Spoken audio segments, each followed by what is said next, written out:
viewers, welcome to Netflix.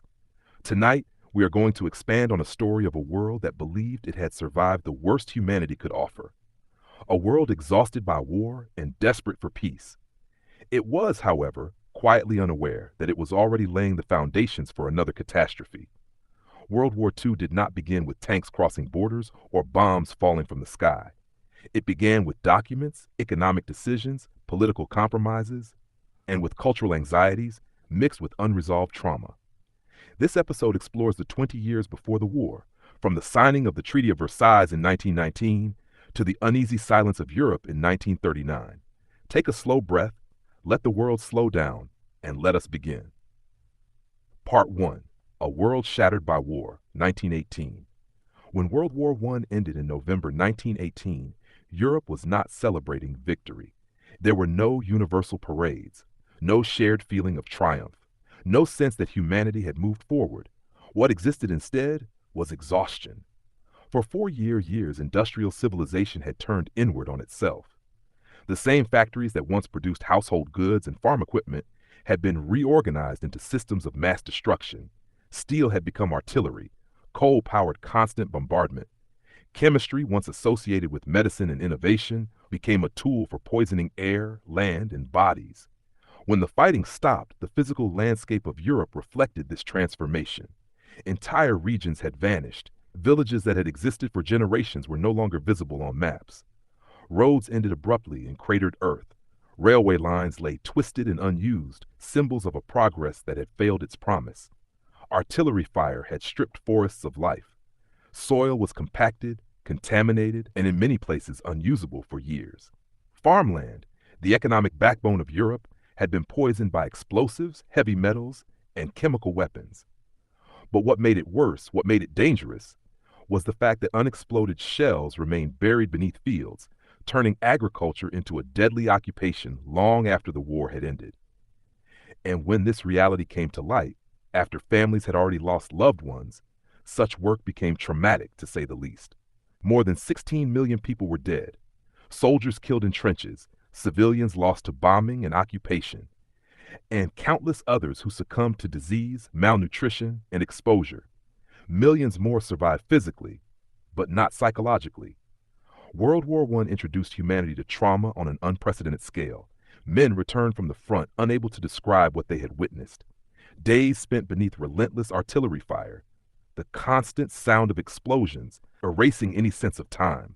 Bodies that could not be buried, or were buried only to be uncovered again by shelling. At the time, there was no language for psychological injury.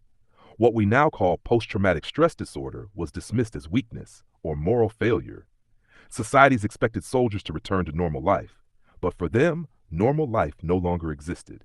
Civilians, too, struggled to understand how the world had collapsed so completely. For decades before the war, European culture had been built on faith in progress, science, education, industry, rational governance. World War I shattered that belief. The machine gun proved that efficiency could kill faster than any weapon before it. Poison gas revealed that science could be used indiscriminately. Artillery bombardments lasting days or weeks turned landscapes into lifeless zones. Killing was no longer personal.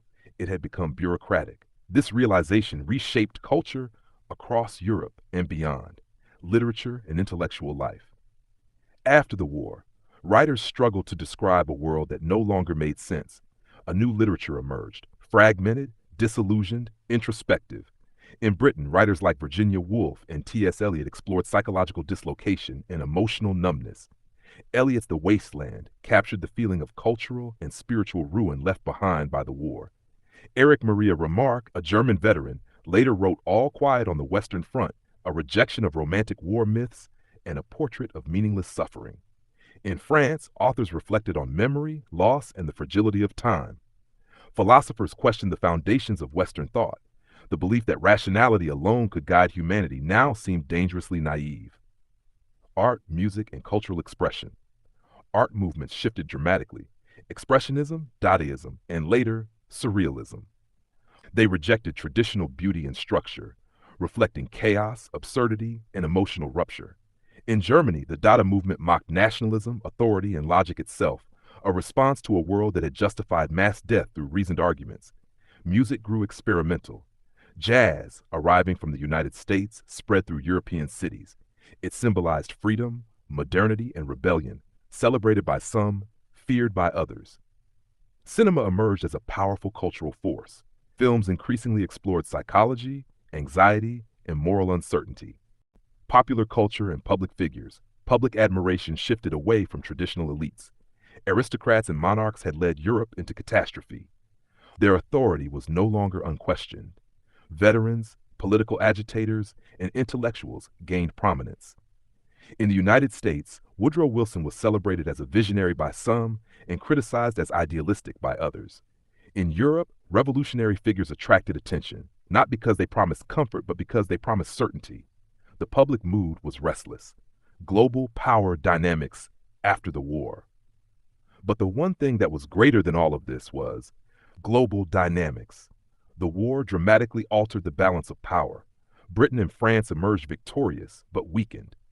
Their economies were burdened by debt. Their populations were exhausted. The United States emerged as the world's strongest economic power. Its industrial base was intact. Its financial influence expanded globally. Yet culturally and politically, the United States remained hesitant to assume global leadership. Germany was defeated but not destroyed. It remained industrially capable, with a highly educated population and advanced infrastructure. Russia, now the Soviet Union, withdrew from the capitalist world system and pursued a radically different ideological path. This created a world that was no longer multipolar in the old sense, but not yet stable in a new one. Social change and anxiety. Women had entered the workforce in unprecedented numbers during the war.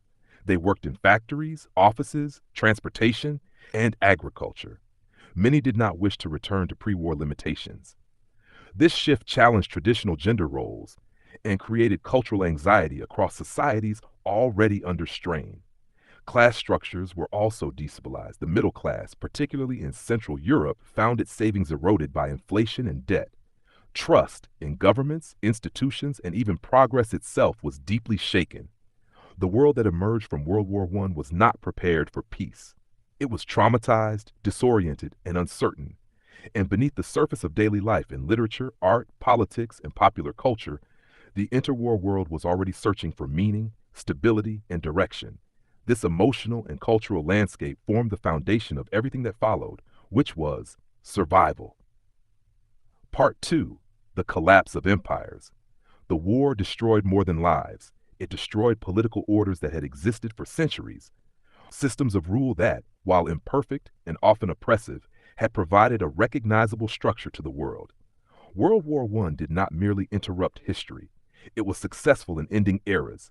Across Europe and beyond, empires that had shaped borders, identities, and power relationships for generations collapsed within a matter of years. Their fall created a vacuum, and history rarely tolerates a vacuum for long. The German Empire. Defeat without resolution. The German Empire collapsed in 1918.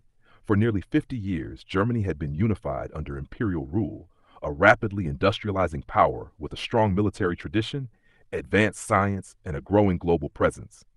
Its emperor, Kaiser Wilhelm II, fled into exile. But unlike past imperial collapses, Germany's defeat was ambiguous. German territory had not been fully occupied. Its army had withdrawn rather than been annihilated. Many soldiers returned home believing they had fought honorably and effectively. This created a dangerous psychological condition: defeat without clarity. Instead of collective reckoning, German society entered a period of denial, resentment, and blame. Responsibility for collapse was shifted inward toward politicians, revolutionaries, and perceived internal enemies. The empire was gone, but the structures beneath it, like the industrial capacity, educated elites, and military culture, remained. The Austro-Hungarian Empire, fragmentation without unity. If Germany collapsed ambiguously, the Austro-Hungarian Empire collapsed completely. For centuries, it had ruled over a vast, multi-ethnic population. Germans, Hungarians, Czechs, Slovaks, Croats, Serbs, Poles, Ukrainians, Romanians, and others. The empire was held together not by shared identity, but by bureaucracy, tradition, and imperial authority. The war shattered that fragile cohesion. By 1918, nationalist movements tore the empire apart. Out of its ruins emerged new states: Austria, Hungary, Czechoslovakia, and Yugoslavia. On paper, these nations represented self-determination. In reality, they inherited deep internal divisions. Borders were drawn based on compromise rather than cultural clarity. Millions of people found themselves minorities overnight. These new states lacked many things, but mainly shared national identity, stable institutions, and most importantly, economic self-sufficiency. The empire had collapsed, but no equally strong structure replaced it. What emerged instead was a patchwork of vulnerable states, each struggling to define itself while surrounded by uncertainty. The Ottoman Empire, collapse and colonial reordering. The Ottoman Empire, once spanning 3 continents, collapsed more slowly and with even more far-reaching consequences. For centuries, it had governed the Middle East through a mix of local autonomy and imperial oversight. World War I weakened the empire beyond recovery. After its defeat, Ottoman territories were not allowed to evolve organically. Instead, they were divided by European powers under the guise of mandates. Britain and France reshaped the Middle East to suit strategic interests. Borders were drawn with rulers on maps. Ethnic, tribal, and religious realities were largely ignored. New political entities emerged: Iraq, Syria, Lebanon, Palestine, but without stable foundations. Local populations were promised independence, yet placed under foreign control. This created a deep sense of betrayal. The collapse of the Ottoman Empire did not bring peace to the region. It replaced imperial rule with colonial administration and planted conflicts that would persist for generations. The Russian Empire, revolution as collapse. The Russian Empire fell not through military defeat alone, but through revolution. Years of autocratic rule, economic inequality, and war exhaustion created conditions ripe for upheaval. In 1917, revolution dismantled the Tsarist system entirely. But that only brought years of civil war between competing visions of Russia's future. The Bolsheviks ultimately emerged victorious, creating the Soviet Union, a state founded on revolutionary ideology. This was unprecedented. For the first time, a major global power openly rejected capitalism, aristocracy, and religion as organizing principles. The Russian collapse therefore did more than change borders. It introduced a new ideological force into global politics. Fear of revolution spread across Europe. Elites worried that economic hardship and social unrest could ignite similar uprisings elsewhere. This fear would shape political decisions throughout the interwar period. A new Europe without a center. Before World War I, Europe's balance of power rested on empires. After 1918, those anchors were gone.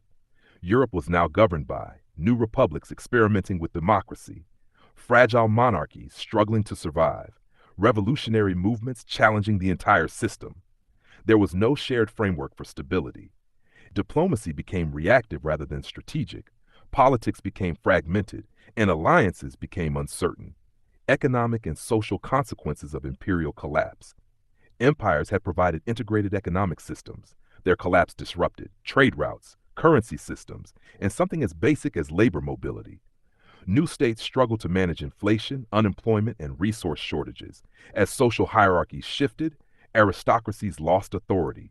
Military elites returned home discredited. The middle classes faced economic instability. In this uncertainty, people searched for new sources of meaning and order. Hence, nationalism intensified and ideology hardened, which meant compromise became difficult. Cultural and psychological impact. Culturally, the collapse of empires created identity crises. People who once defined themselves as imperial subjects now had to redefine themselves as citizens of new nations, often nations still struggling to define themselves. This uncertainty permeated literature, art, and political rhetoric. Writers explored themes of displacement and loss. Artists depicted fragmentation and instability. Political movements promised clarity and strength. The desire for order became as powerful as the desire for freedom. Strategic reality of the interwar world. Strategically, the collapse of empires created vulnerability. No single power could enforce stability. This imbalance invited ambition. Revisionist powers would soon seek to redraw borders again, not through diplomacy, but through force. The collapse of empires did not end imperial thinking. It merely changed its form. These are not forces history can rely on for long. Part Paris 1919, Peace by Committee. In January 1919, world leaders gathered in Paris to shape the future. The city, spared much of the physical destruction of the war, became the symbolic center of a world attempting to rebuild itself. Delegations arrived from dozens of nations, each carrying memories of loss, expectations of reward, and fears about what might come next. But despite the appearance of global cooperation, the Paris Peace Conference was not a truly international negotiation. It was dominated by the victorious powers. The defeated nations, Germany, Austria, Hungary, the Ottoman remnants, were largely excluded from meaningful participation. They were not invited to help design the peace. Instead, they were simply expected to accept it. From the beginning, this imbalance shaped the outcome. Peace was not constructed through shared understanding, but through authority. The illusion of unity.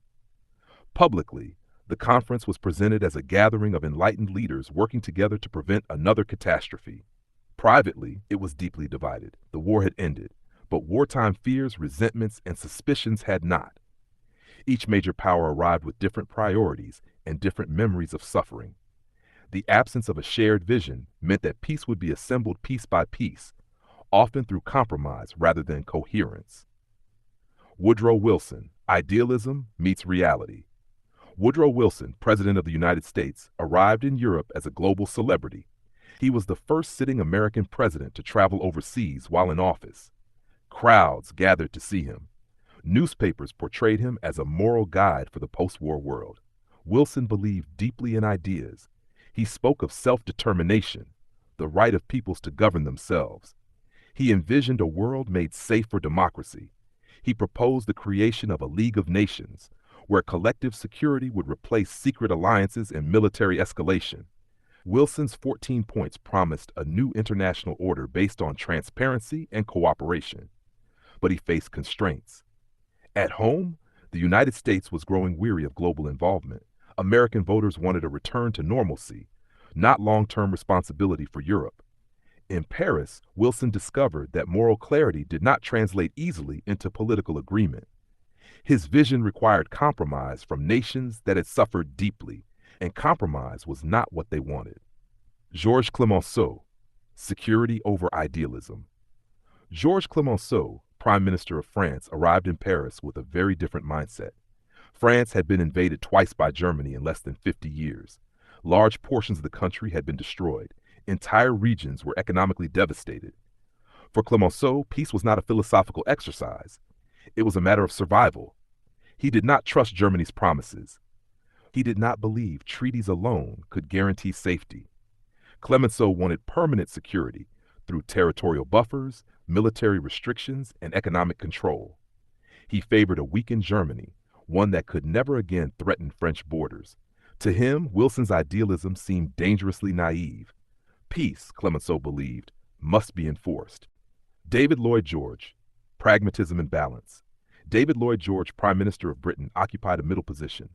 Britain had suffered enormous losses, but unlike France, it had not been invaded. Lloyd George understood the need to punish Germany. Public opinion in Britain demanded it, but he also understood the dangers of collapse. A completely broken Germany could destabilize Europe, it could invite revolution, and it could disrupt trade. So, Lloyd George wanted balance. He was in the favor of punishment, but not annihilation. Ultimately, it meant that he was supporting stability, but not humiliation. Besides, his position reflected Britain's broader strategic interest, maintaining a balance of power on the continent. Conflicting visions, no shared framework. These three men dominated negotiations, but they did not agree on fundamental principles. Wilson wanted moral transformation. Clemenceau wanted security through strength. Lloyd George wanted equilibrium. Their visions conflicted at every stage. As a result, the peace settlement became fragmented. Instead of one coherent plan for global stability, the conference produced a series of treaties, each addressing specific issues, often without considering their combined effect. Exclusion of the defeated Germany and its former allies were excluded from meaningful discussion. They were not allowed to explain their positions, address security concerns, or negotiate terms. This exclusion had strategic consequences. Treaties imposed without participation are rarely internalized as legitimate. The peace was legal, but it was not psychologically accepted. This would matter deeply in the years to come. Public opinion and media pressure. The Paris Peace Conference unfolded under intense public scrutiny. Newspapers reported daily on negotiations. Populations demanded justice, reparations, and accountability. Political leaders were constrained by voters who had sacrificed greatly during the war.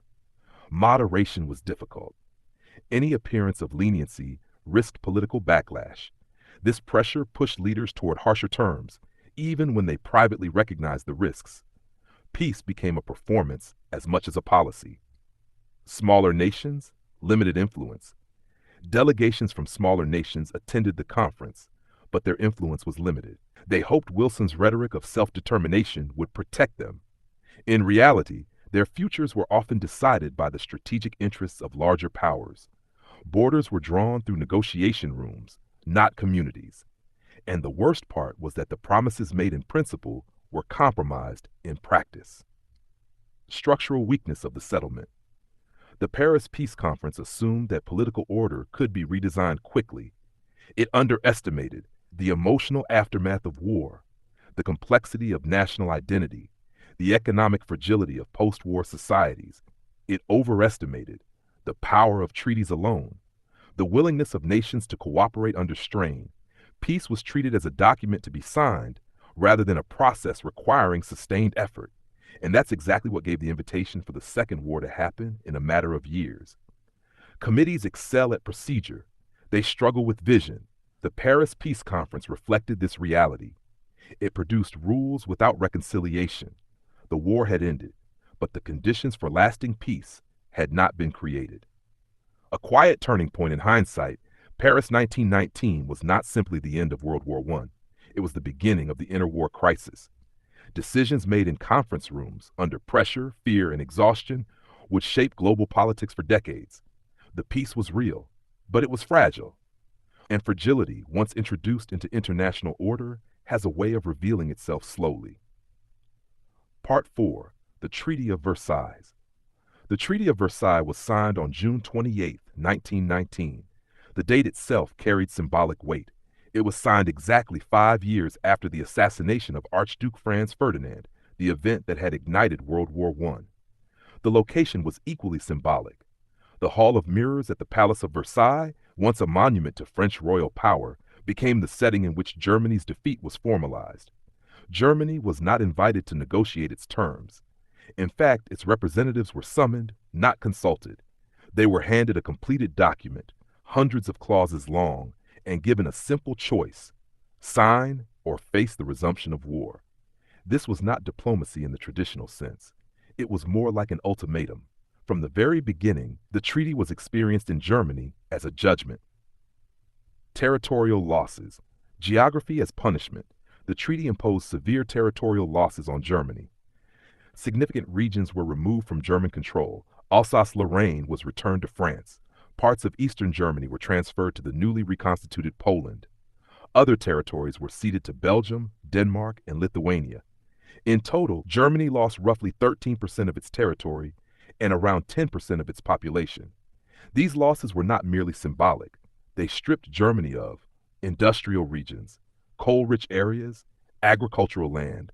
Millions of ethnic Germans suddenly found themselves living outside German borders, now minorities in newly formed states. This created a lasting sense of displacement. Military restrictions. Disarmament as humiliation. The Treaty of Versailles placed strict limits on Germany's military. The German army was reduced to 100,000 soldiers. Conscription was banned. The Air Force was abolished entirely. Tanks were prohibited. The Navy was reduced to a small defensive force. On paper, these measures were intended to prevent future aggression. In practice, they carried deep psychological consequences. Germany had been unified through military strength in the 19th century. Its national identity was closely tied to discipline, order, and martial tradition. Disarmament felt less like security and more like enforced weakness.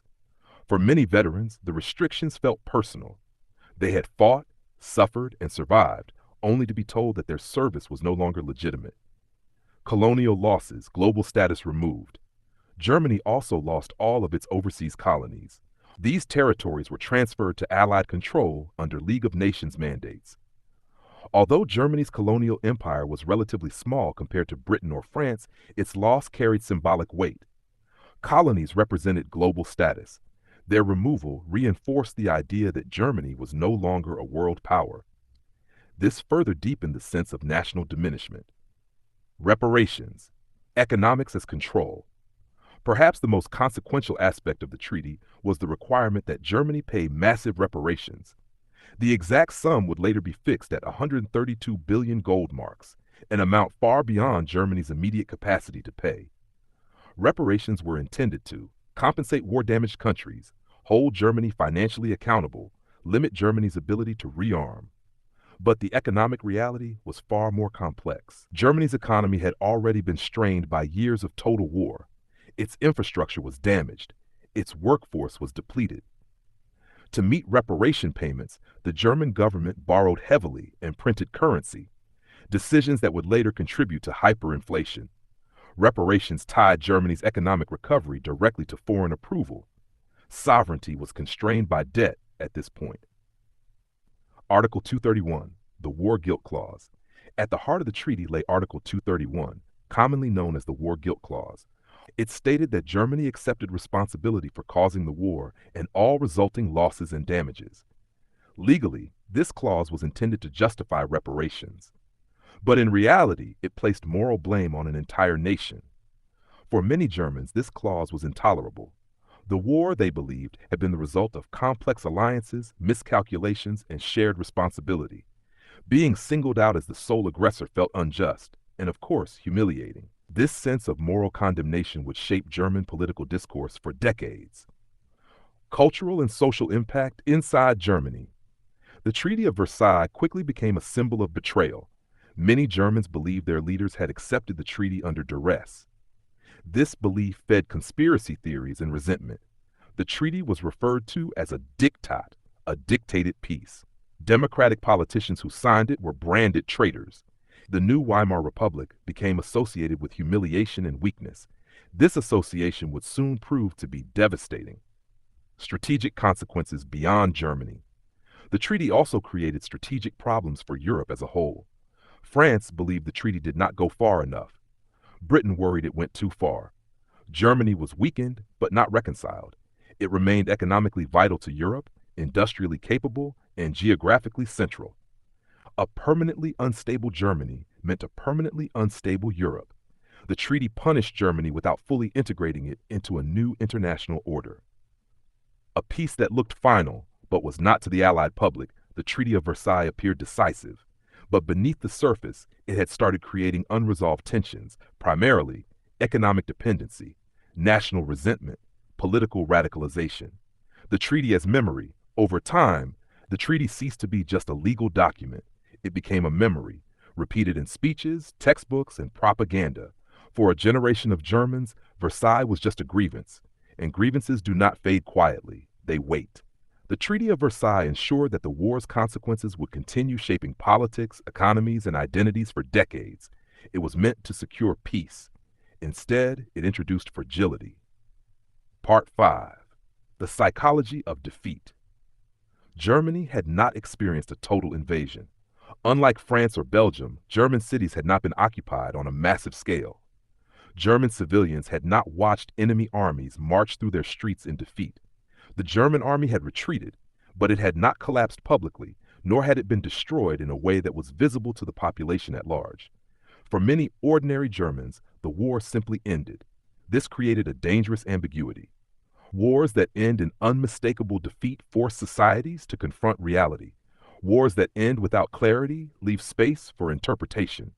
In Germany's case, that space was quickly filled with obvious resentment. The gap between front and home. The experience of the front and the experience of the home front had been radically different. Soldiers knew the war was being lost. They felt exhaustion, hunger, and declining morale. They understood the impossibility of victory. Civilians, however, lived with censorship, propaganda, and limited information. Newspapers emphasized endurance rather than failure. Government messaging framed setbacks as temporary. When the armistice was announced, many civilians were shocked. How could the war be lost if the enemy had never reached Berlin? The emperor abdicated and fled, but there was no single moment of collapse. The absence of dramatic defeat made alternative explanations appealing. People searched for meaning, and that meaning was quickly manufactured. The search for internal enemies. In times of trauma, societies often look inward. Rather than accepting structural failure, it becomes easier to identify scapegoats. In post-war Germany, blame shifted away from military leadership and toward internal groups. Politicians were accused of weakness. Socialists were accused of sabotage. Democrats were accused of betrayal. Minorities were accused of disloyalty. The narrative that emerged was simple and emotionally satisfying. Germany had not been defeated militarily. It had been betrayed from within. The stab-in-the-back myth. This belief became known as the Dolchstoßlegende, the stab-in-the-back myth. According to this myth, the German army was undefeated in the field. Politicians signed the armistice unnecessarily. Revolutionaries undermined national unity. Civilian weakness destroyed military success. This narrative ignored economic collapse, military exhaustion, and strategic reality. But it served a powerful psychological function. It allowed society to externalize responsibility. Failure could be blamed on others, not on institutions, leadership, or collective decisions. Veterans, humiliation, and identity crisis. Millions of soldiers returned home carrying trauma, but also confusion. They had endured years of suffering. They had believed they were defending their nation. Now, they were told the nation had lost. For many veterans, this felt like personal invalidation. Some joined paramilitary groups, organizations that offered structure, identity, and purpose. Uniforms replaced civilian uncertainty. Hierarchy replaced chaos. These groups became breeding grounds for radical politics. The role of political elites. Importantly, the stab-in-the-back myth was not accidental. It was actively encouraged by segments of the military and conservative elites. Acknowledging military failure would have damaged their legitimacy. Blaming civilians preserved it. High-ranking officers testified before government inquiries, claiming the army had been betrayed rather than defeated. These statements entered public discourse as truth. A myth repeated by authority becomes history for many. Media, rumors, and radicalization. Post-war Germany was saturated with pamphlets, speeches, and newspapers. Many promoted conspiracy theories. Facts were less persuasive than emotion. The stab-in-the-back myth spread because it resonated with humiliated veterans, economically ruined middle classes, citizens angry at the Treaty of Versailles. It transformed resentment into political energy, antisemitism, and the expansion of blame. Although Jews had fought and died for Germany in large numbers, anti-Semitic narratives increasingly tied Jewish communities to betrayal myths. This was not new, but the post-war environment intensified it. Economic hardship and political instability made old prejudices useful. Minorities became symbols of disorder. This laid the groundwork for later extremist ideologies that you're aware of. Impact on democratic culture. The stab-in-the-back myth was deeply corrosive to democracy. Democratic institutions rely on shared acceptance of reality. When reality itself is rejected, democracy becomes fragile. The Weimar Republic inherited this poisoned environment. Its leaders were viewed not as representatives, but as traitors. Every compromise was seen as betrayal. Every failure reinforced the myth. The psychology of defeat reshaped German politics for decades. It normalized political violence, conspiracy thinking, rejection of responsibility. Radical movements did not need to invent resentment. They inherited it. The myth became a foundation upon which extremist ideologies were built.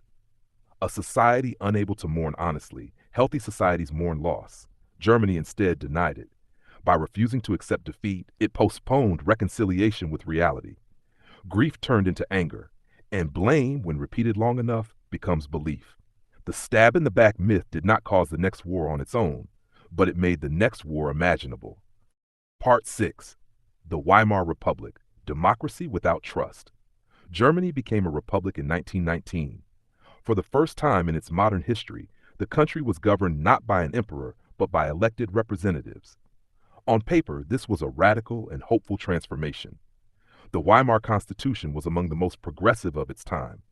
It guaranteed civil liberties, freedom of speech, freedom of assembly, universal suffrage for men and women, and a parliamentary system designed to represent diverse voices. Germany became, in theory, a modern democracy, but democracy does not survive on law alone. It survives on belief, and belief was in short supply. The Weimar Republic was born at the worst possible moment. Democracy became associated with defeat, foreign domination, loss of territory, economic pain.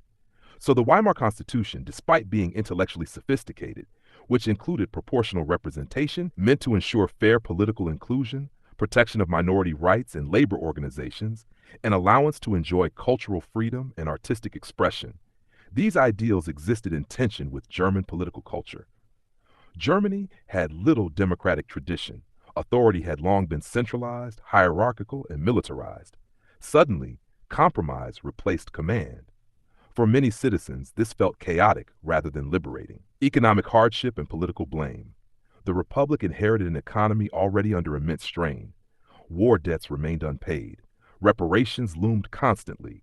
Industry struggled to transition back to civilian production. Inflation eroded savings. Unemployment rose. Living standards fell. In democratic systems, economic pain often translates into political blame. Weimar politicians were blamed not only for hardship, but for the conditions that made hardship inevitable. The politics of fragmentation. Proportional representation produced highly fragmented parliaments. No single party could govern alone.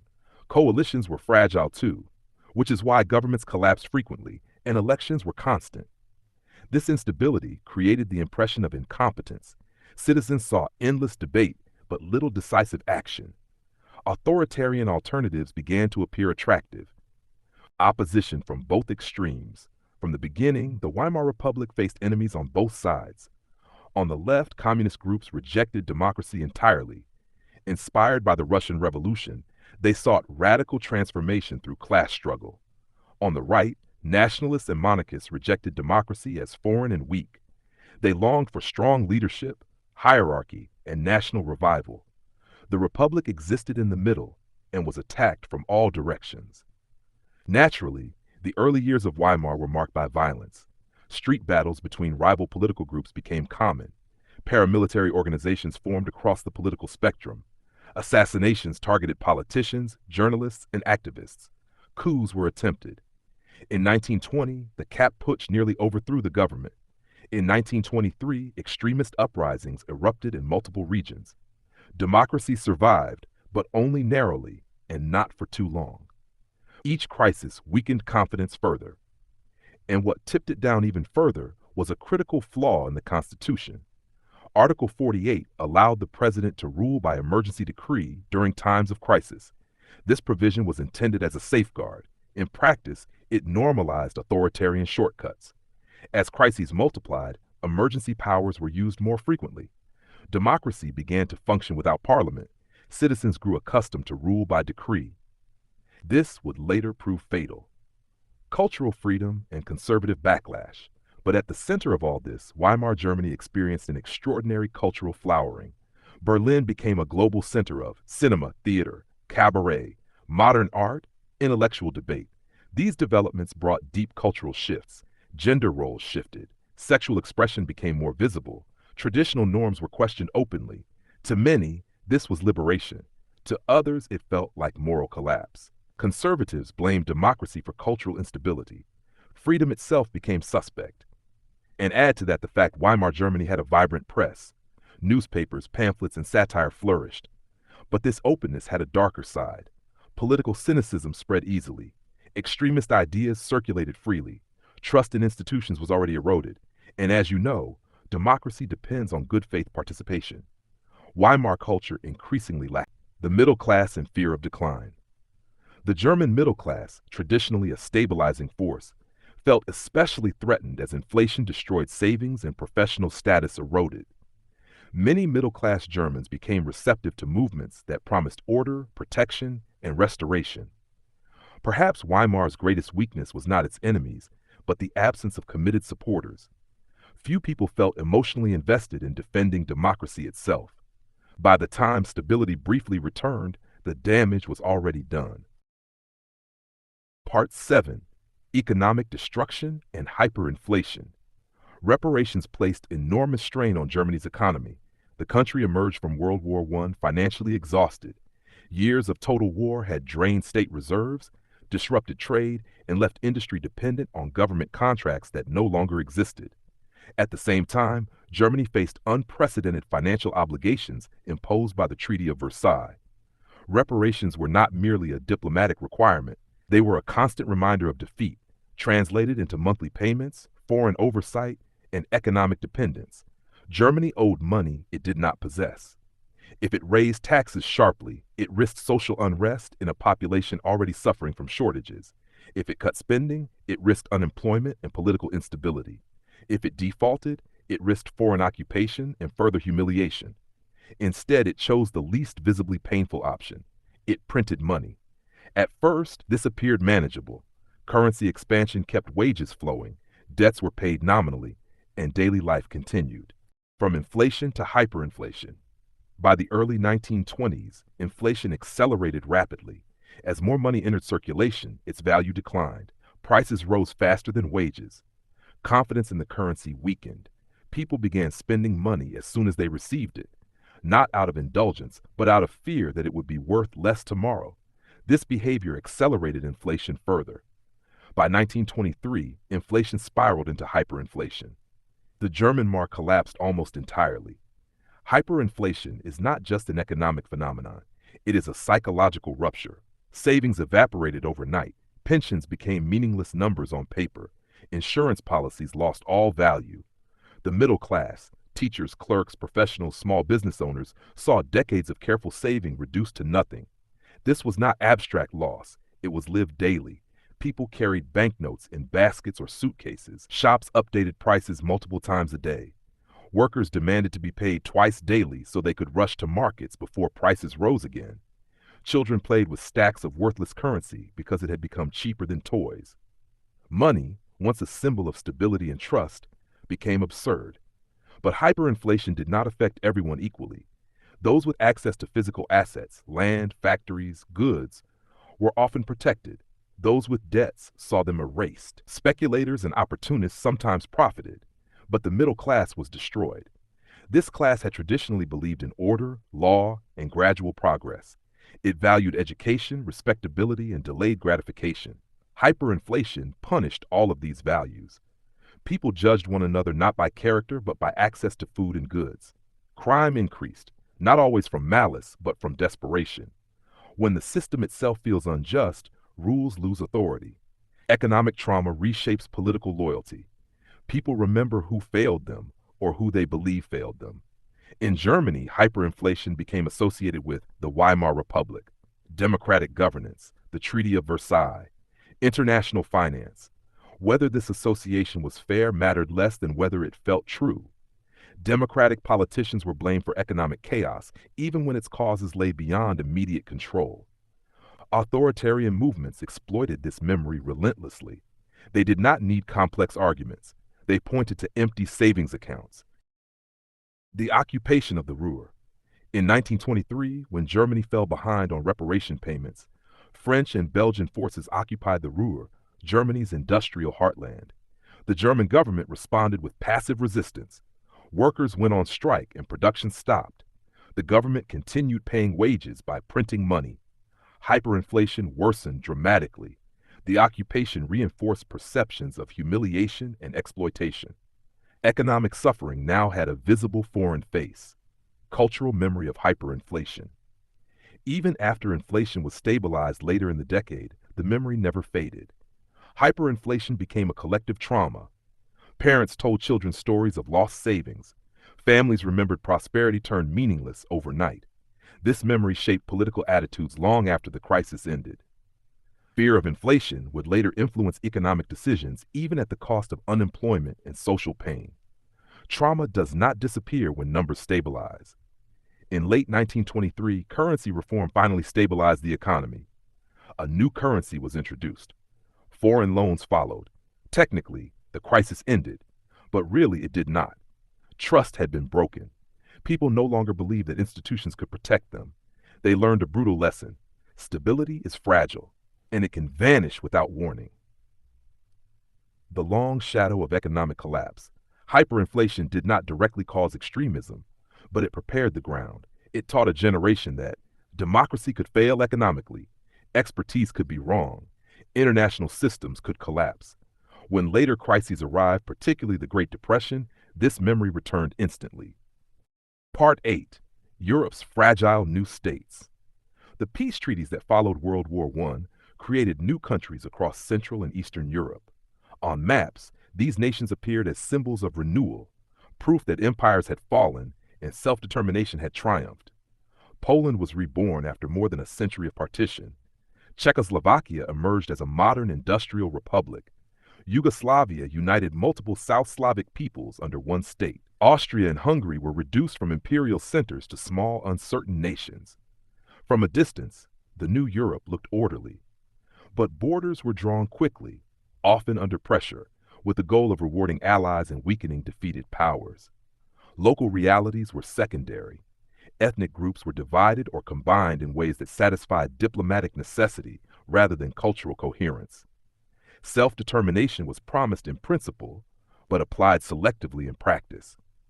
Poland contained large German, Ukrainian, and Jewish populations. Czechoslovakia included Germans, Hungarians, Slovaks, and Ruthenians. Yugoslavia brought together Serbs, Croats, Slovenes, Bosniaks, and others under one government. Citizenship did not automatically produce loyalty. Minority populations often faced discrimination, sometimes subtle, sometimes overt. Language laws favored majority cultures. Political representation was uneven. Economic opportunities were unequal. But resentment did not explode immediately, because minorities felt insecure and majorities felt threatened. Each group believed the other had unfair advantages. Under imperial rule, regions had been connected through shared markets, currencies, and infrastructure. The new states inherited only their fragments. Most of the new states adopted democratic constitutions. But democracy requires more than elections. It requires trust in institutions, acceptance of opposition, a shared national narrative. These elements were often missing. Political parties formed along ethnic or ideological lines. Nationalism filled the emotional vacuum left by imperial collapse. New governments emphasized language, history, symbols, cultural unity. This strengthened identity, but often at the expense of inclusion. Nationalism defined who belonged, and, by extension, who did not. Strategic vulnerability and great power pressure. Geographically, the new states sat between larger powers, Germany to the west, the Soviet Union to the east. They lacked strong militaries and reliable alliances. Their security depended on international guarantees, particularly from France and the League of Nations. These guarantees looked reassuring on paper, but they were uncertain. Strategic vulnerability bred fear, and fear shaped politics. Teachers taught new histories. Children learned new national languages.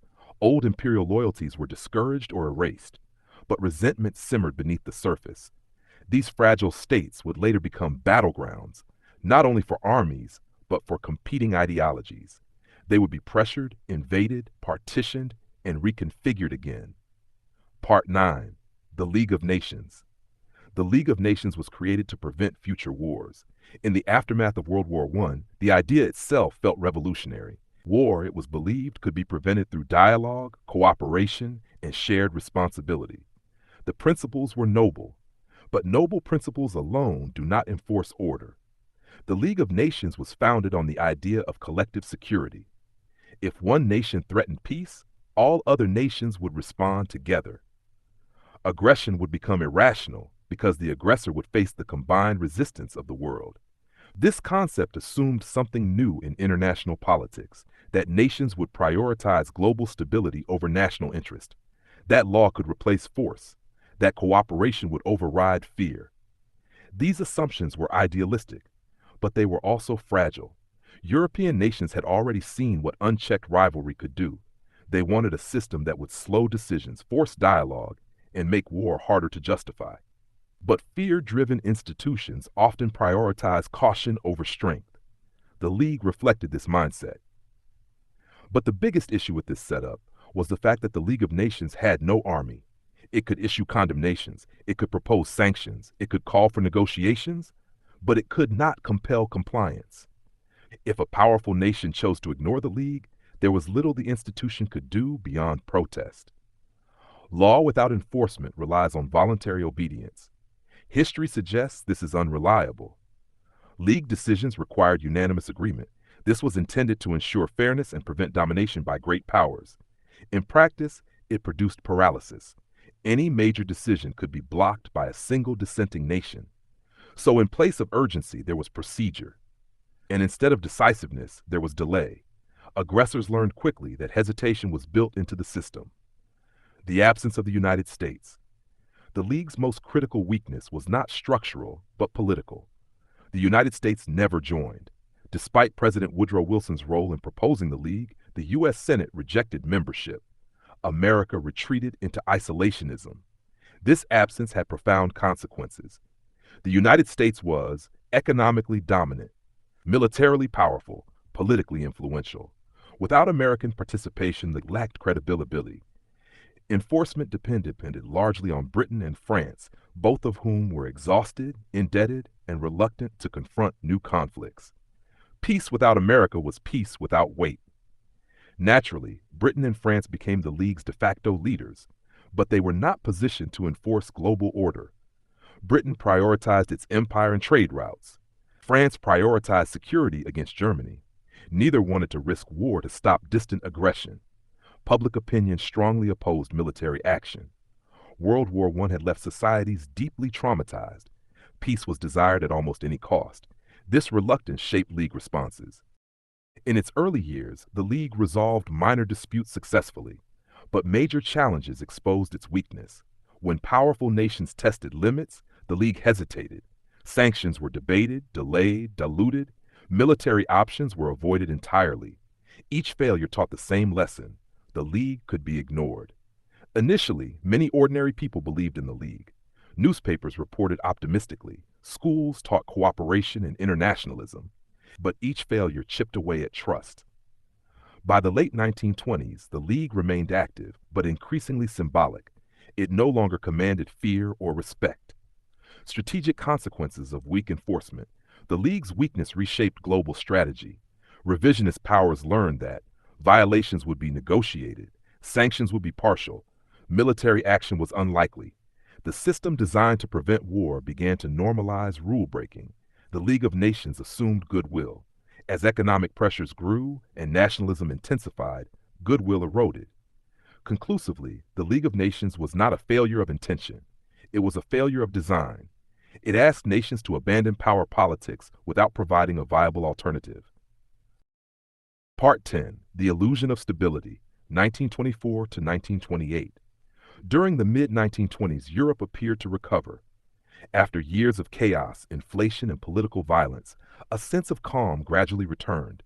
Currencies stabilized, factories reopened. For many, it felt as though the worst had passed. The war was becoming a memory rather than reality. At the center of this recovery stood the United States. America had emerged from World War I economically dominant. Through international agreements such as the Dawes Plan, American banks extended large loans to Germany. These loans served multiple purposes. They stabilized German currency. They allowed Germany to pay reparations. They indirectly funded Britain and France, who depended on those payments. Money flowed in a circular pattern. American capital became the glue holding Europe together. On the surface, this system worked. Germany's economy revived. Industrial production increased. But the system relied entirely on continued confidence, and confidence is not permanent. At this point, stability, even if imperfect, was welcome. Nowhere symbolized the illusion of recovery more vividly than Berlin. Artists rejected tradition and embraced innovation. Jazz clubs thrived. Popular culture reflected optimism mixed with restlessness. Radio brought music and news into homes.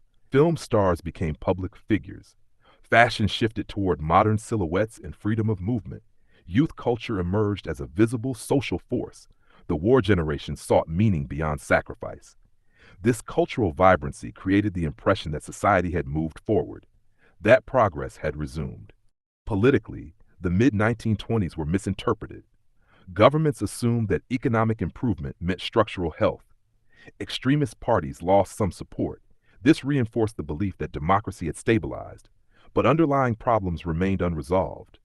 Reparations still existed. Borders were still contested. Trust in institutions was still fragile. Stability was treated as permanent rather than provisional. The middle class, devastated by hyperinflation, tentatively returned to normal life. Germany's recovery was real, but shallow. Industry expanded rapidly, but again, it was dependent on foreign credit. Investment was driven by loans, not domestic capital. If American money stopped flowing, the system would collapse once again. This vulnerability was widely understood by economists. It was ignored politically. And eventually, something happened which should not have happened. The international economy became deeply interconnected. Europe depended on American capital. America depended on European markets. This interdependence lacked protective mechanisms. There were no global financial regulations, no safety nets, no coordinated crisis response. The stability of the mid-1920s rested on three assumptions.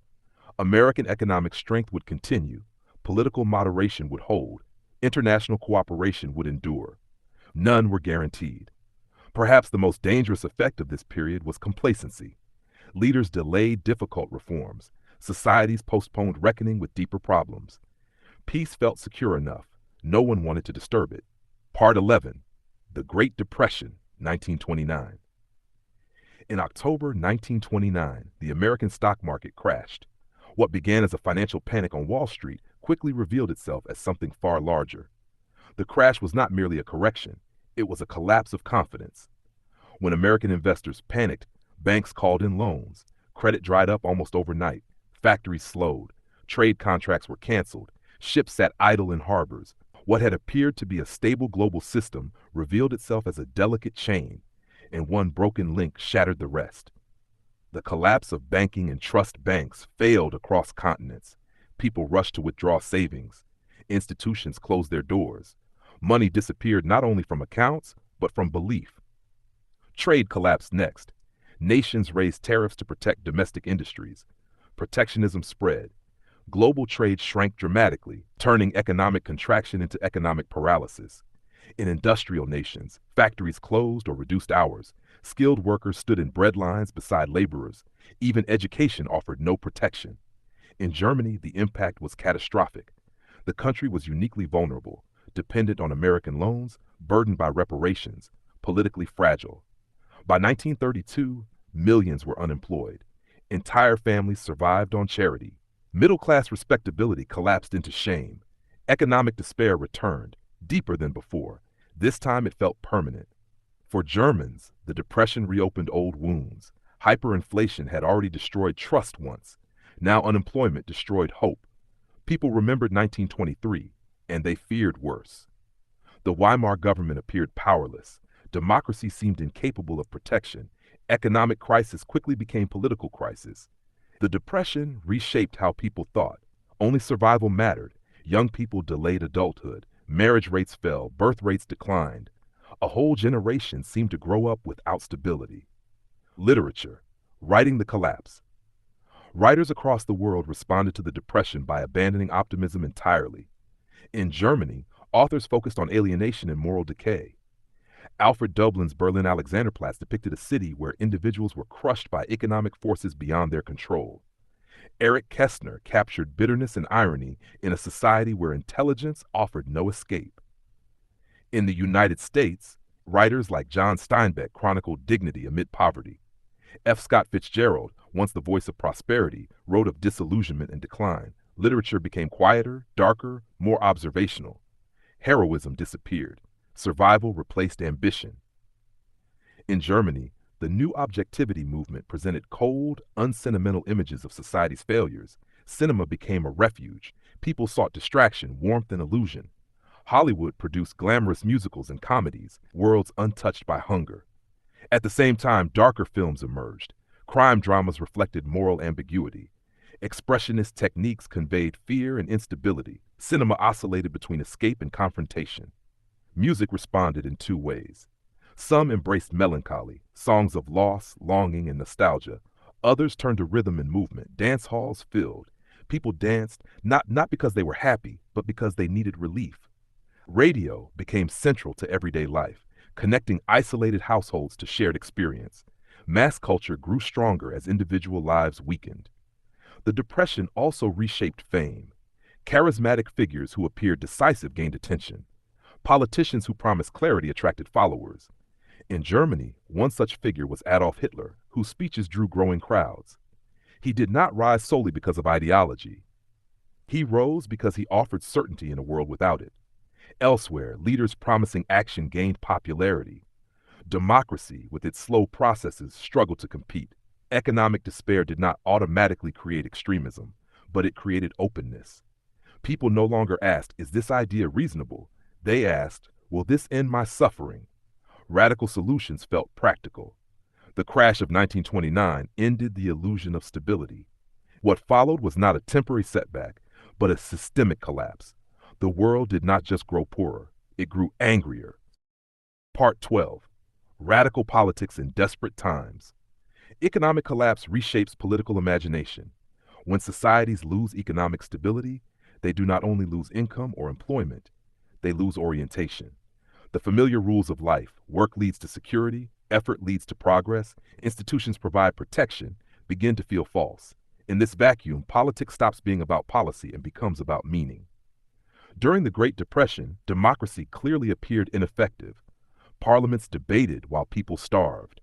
Elections changed governments, but how were they supposed to change circumstances? Democracy's greatest strength, compromise, now looked like weakness. To citizens facing hunger and humiliation, gradual reform felt insulting. They did not want an explanation. They wanted resolution. Extremist movements offered clarity. They reduced chaos to a few powerful ideas. There are enemies. There was betrayal. There can be restoration. These narratives were emotionally efficient. They transformed anxiety into anger. They transformed confusion into direction. And most importantly, they restored a sense of agency. Every radical ideology requires an enemy. Enemies give suffering a cause. They can be internal groups, external nations, abstract forces. Once named, enemies simplify reality. Economic failure turned into sabotage. Political disagreement became treason. The idea of betrayal binds movements together. It creates a shared grievance. In Germany, betrayal myths merged seamlessly with economic collapse. Reality mattered less than emotional resonance. Now, radical politics rarely focus on the future. They focused on restoration, a return to national pride, social order, economic security, cultural certainty. This promise was deeply comforting. It suggested that suffering was temporary and that greatness had merely been stolen. Politics moved from parliament halls to streets, rallies, and public spectacles. Mass rallies created emotional unity.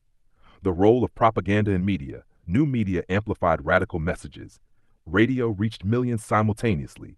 Newspapers spread slogans rapidly. Posters simplified ideology into images.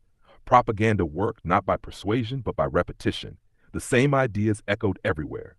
And familiarity has a way of becoming truth. Radical movements often centered around charismatic figures. These leaders did not appear as administrators. They appeared as embodiments of national will. Confidence itself became proof of competence.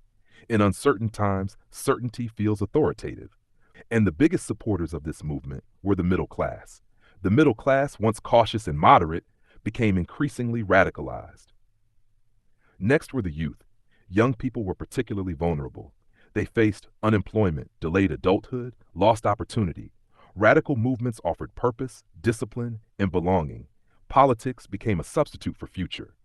As crises continued, radical ideas became normalized. What once seemed unthinkable became discussable. What once seemed extreme became reasonable. Language shifted. Violence was reframed as necessity. Exclusion was reframed as protection. Moderate parties struggled. They defended systems people no longer trusted. They spoke the language of stability to citizens living in chaos. Their arguments sounded detached. Radicals, by contrast, spoke emotionally. From protest to power, extremist movements did not seize power overnight.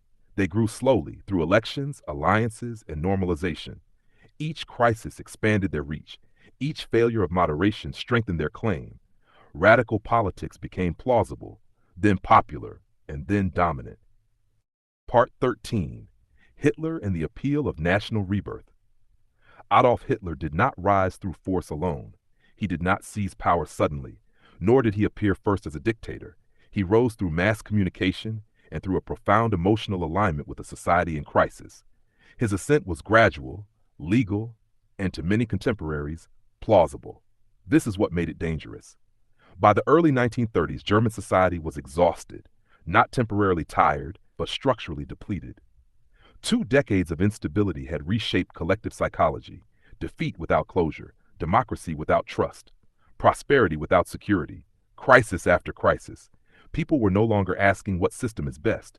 They were asking, what will end this? Hitler's rise cannot be understood without this emotional landscape. In times of chaos, confidence itself becomes persuasive. Hitler spoke without hesitation. He offered certainty when others offered caution. He spoke in absolutes when others spoke in complexity. To a population overwhelmed by uncertainty, this clarity felt reassuring. Confidence appeared as competence. Unemployment was not an abstract statistic. It was lived humiliation. Men stood idle for years. Hitler promised jobs not as economic theory, but as moral restoration. Work in his rhetoric was not just income, it was a purpose. Pride in the rewriting of identity. National pride had been damaged repeatedly. Versailles symbolized humiliation. Hitler reframed pride not as arrogance, but as recovery. Germany, he argued, had not failed. It had been sabotaged. This reframing mattered. Hitler did not initially present himself as a revolutionary. He presented himself as a restorer. His language emphasized return, renewal, rebirth. He promised to restore what had been taken. This appealed to conservative voters who feared radical change. The future he described felt familiar. That familiarity lowered resistance. Hitler's rejection of Versailles was absolute and emotional. He did not debate its terms. He condemned its existence. This clarity attracted broad support. Opposing Versailles became synonymous with opposing humiliation. Hitler's rise coincided with a transformation in political communication. Radio allowed speeches to reach millions simultaneously. Rallies created emotional unity through spectacle. Propaganda was not focused on informing, it believed in immersing. The Nazi movement offered belonging, a wholesome and dangerous kind of belonging. Uniforms erased class differences. Rallies dissolved individuality. Chants synchronized emotion. For people who felt invisible, this mattered deeply. Elite miscalculation. Many elites underestimated Hitler. They saw him as a tool, someone who could mobilize masses while remaining controllable. They believed institutions would restrain him. This belief proved fatal. Not all cultural voices supported Hitler. Writers, artists, and intellectuals warned of danger, but their voices felt distant. Complex critique struggled to compete with simple promise. Hitler's ideology simplified morality. Good and evil were clearly defined. Complexity was rejected. This simplification reduced anxiety. By the time alarm grew widespread, power was already consolidated. Hitler's appeal was not built on hatred alone. It was built on certainty. Certainty about identity. Certainty about blame. Certainty about direction. Part 14. Fascism as a global trend. Germany was not alone. The forces that lifted Adolf Hitler to prominence were not unique to German society. Across the world, nations shaken by war, economic collapse, and cultural uncertainty began drifting towards similar solutions. Authoritarianism did not arrive suddenly. It spread quietly, often welcomed as practical, modern, and efficient. For many citizens, democracy became associated with endless argument, delayed action, weak leadership. In contrast, authoritarian systems projected decisiveness. This contrast mattered deeply in an anxious world. Italy. Fascism as order after chaos. Italy was among the first to embrace fascism. Although it fought on the winning side of World War I, Italy felt cheated by the peace settlement. Territorial gains seemed insufficient. Economic hardship persisted. Strikes, protests, and political violence became common. Into this instability stepped Benito Mussolini. He promised themes similar to those later echoed elsewhere: national revival, social order, strength through unity. Mussolini presented fascism not as repression, but as efficiency. Parliamentary debate was dismissed as weakness. Opposition was framed as sabotage. Many Italians accepted authoritarian rule not because they loved dictatorship, but because they feared chaos more. Japan. Militarism and national destiny. In Japan, the drift toward authoritarianism took a different form. Japan had industrialized rapidly and emerged as a regional power, but it faced economic pressure, resource scarcity, and global exclusion. Western powers limited Japanese expansion through treaties. Racial hierarchies shaped international diplomacy. Many Japanese leaders concluded that cooperation with the existing order offered no dignity. Hence, militarism rose as an answer. The military framed itself as the guardian of national destiny.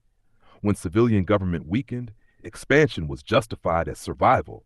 Authoritarianism in Japan was tied not only to fear, but to ambition. Eastern and Central Europe, democracy without anchors. Across Eastern and Central Europe, new states struggled to sustain democracy. Economic instability persisted. Ethnic tensions simmered. Authoritarian governments emerged in Hungary, Poland, Romania, the Balkans. These regimes often justified themselves as temporary measures. Emergency rule became permanent. To observers, especially abroad, they looked stable. Authoritarian governments invested heavily in spectacle, parades, infrastructure projects, national symbolism. These visuals mattered. They created the impression of progress. Economic management and the illusion of control. Authoritarian regimes claimed superior economic management. They promoted state-led planning, public works, national self-sufficiency.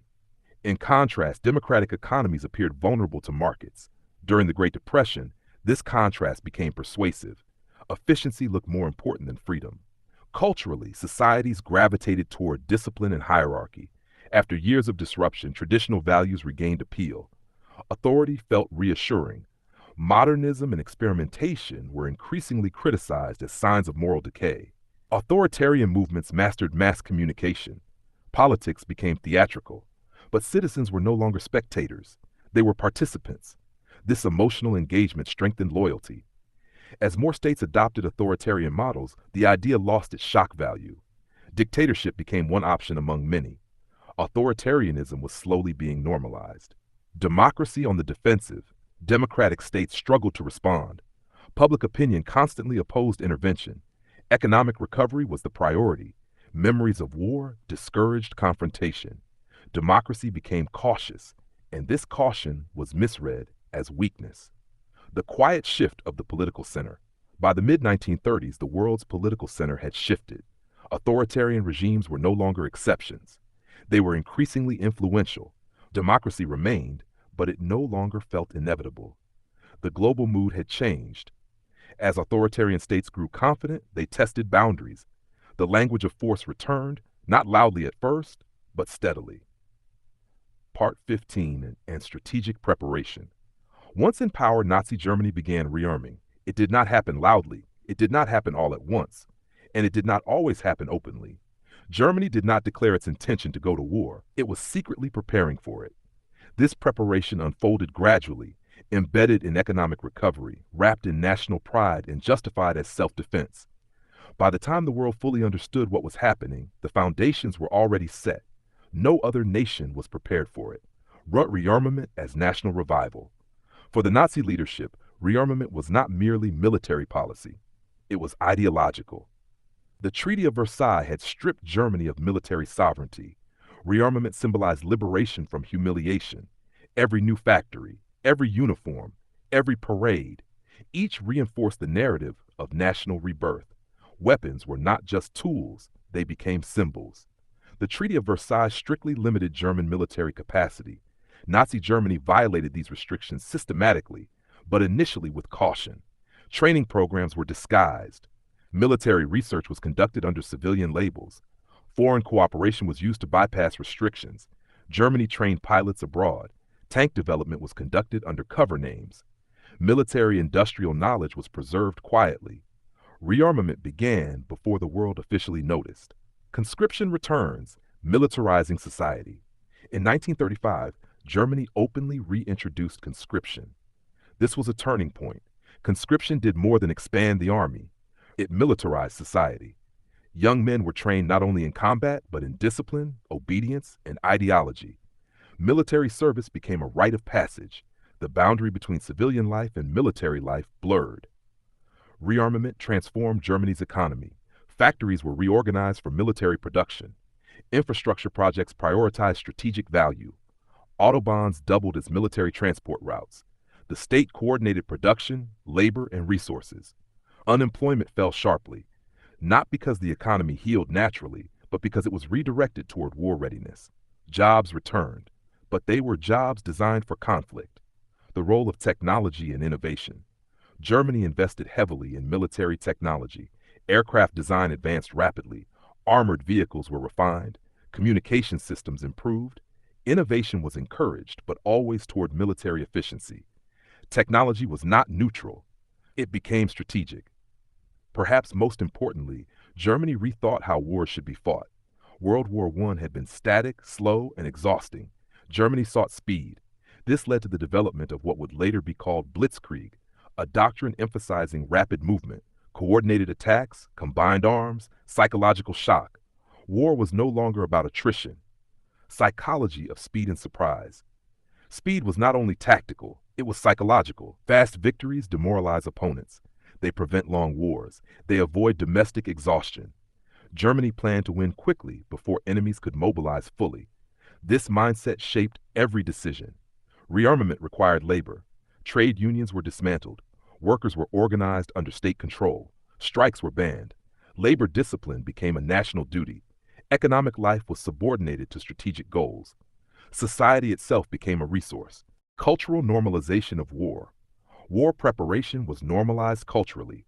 Military imagery filled public space. Films glorified discipline and sacrifice. Education emphasized loyalty and strength. Even children were taught readiness. War was not presented as destruction, but as destiny.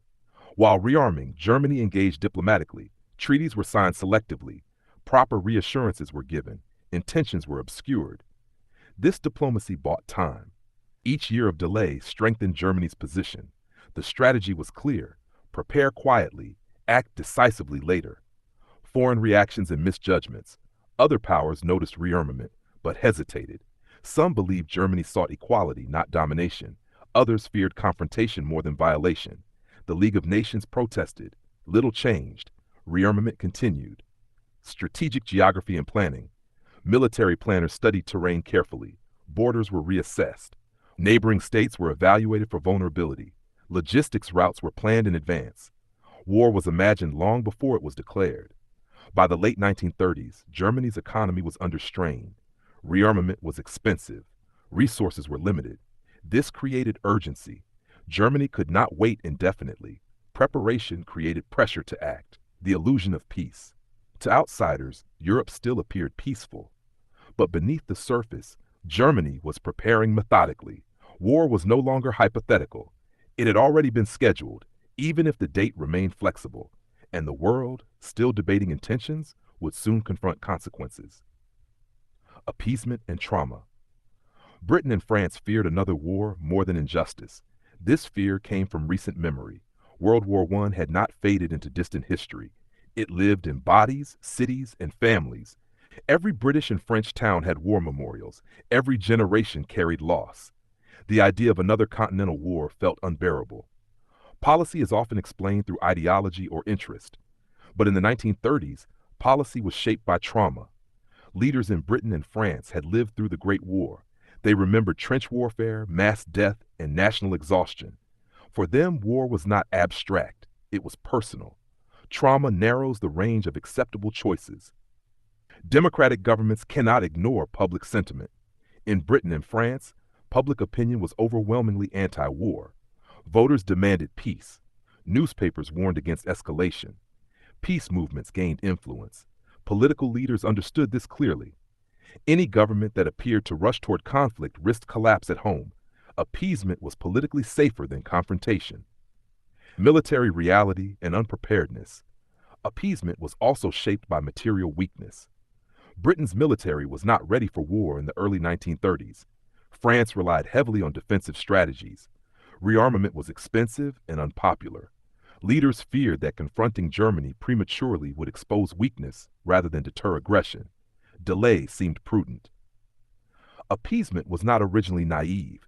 It was rooted in reasonable assumptions. Germany had legitimate grievances. The Treaty of Versailles was excessively harsh. Limited concessions might stabilize Europe. Allowing Germany to revise borders peacefully was seen as corrective, not dangerous. The hope was that satisfaction would bring restraint. Diplomacy became a tool to manage anxiety, but it replaced action with words. The Rhineland Test. In 1936, Germany remilitarized the Rhineland. This directly violated the Treaty of Versailles. France had the military ability to respond. Britain supported restraint. No action was taken. The message was clear, even if unintended. Rules could be broken without consequence. Each concession lowered resistance. Actions once considered unacceptable became negotiable. Borders lost meaning. Aggression became incremental. Normalization is rarely dramatic. It occurs through repetition. That is exactly what was happening. Media framing and moral fatigue. Media coverage reflected exhaustion. Aggressive moves were framed as understandable. German actions were contextualized rather than condemned. Language softened over time. Leadership psychology. Leaders like Neville Chamberlain genuinely believed they were protecting peace. They trusted personal diplomacy. They believed rational negotiation could prevail. They underestimated ideological commitment. Appeasement assumed flexibility. Nazism did not operate on compromise. The Munich Moment. The Munich Agreement became the symbol of appeasement. It was celebrated as peace preserved. Crowds cheered, but it rested on false assumptions. Germany did not seek security, it sought expansion. Appeasement misread aggression as grievance.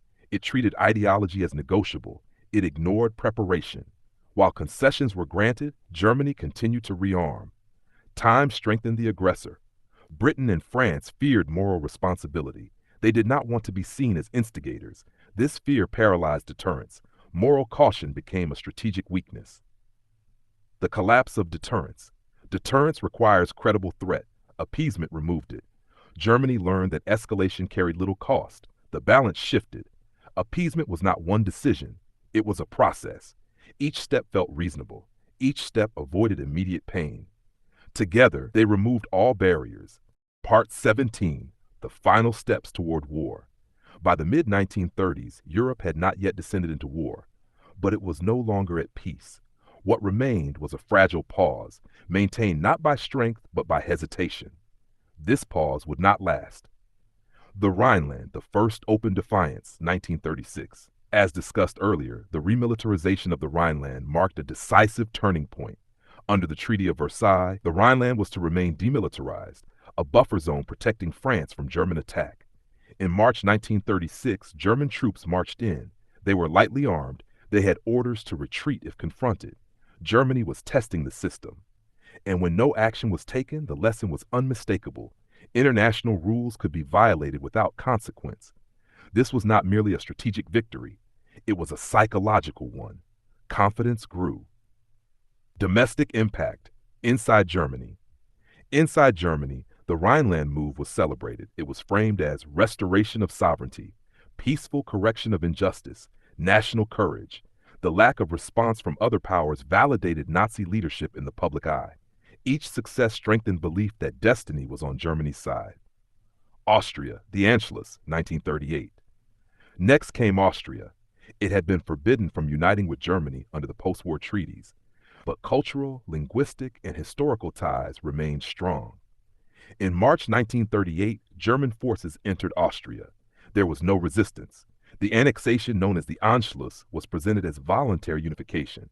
Crowds cheered. Plebiscites were staged. The world watched. Britain and France protested diplomatically. No military response followed. Another boundary disappeared. Austria's annexation was not symbolic alone. It expanded Germany's territory lost after World War I.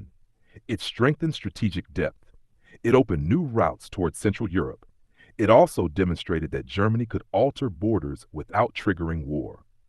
The pattern was clear. Czechoslovakia, the test of resolve. Czechoslovakia posed a more serious challenge. It was a sovereign state. It had alliances. It possessed a capable military and strong defenses. It also contained the Sudetenland, a region with a large ethnic German population. Germany framed its demands as protection of minorities. This framing mattered. Aggression was repackaged as justice. The Munich Agreement, the peak of appeasement. In 1938, Britain and France met with Germany and Italy in Munich. Czechoslovakia was not meaningfully included. The result was an agreement allowing Germany to annex the Sudetenland. It was celebrated as peace preserved. The logic was familiar. Germany's demands were limited. Concessions would satisfy ambitions. War could be avoided. Czechoslovakia lost its defenses. Germany gained strategic advantage. The dismantling of Czechoslovakia. The Munich Agreement did not stabilize the region, it destabilized it further. In March 1939, Germany occupied the rest of Czechoslovakia. This act shattered the illusion that Germany sought only self-determination. It was now clear that expansion was the goal. Still, no military response followed.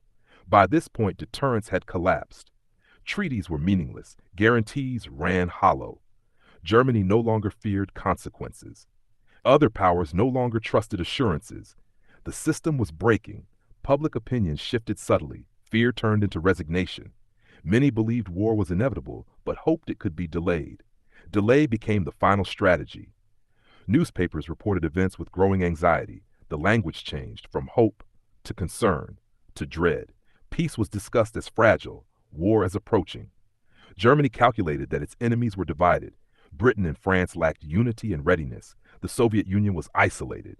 The United States remained distant. Time favored the prepared, and Germany was prepared. By early 1939, peace existed only in name.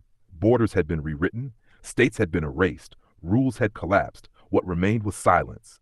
Not calm, but anticipation. Conclusion: when peace fails quietly, World War II was not inevitable, but it was carefully assembled, through fear, sometimes through compromise, and sometimes through unresolved trauma. In our next episode, we enter 1939, the year diplomacy ended and war began.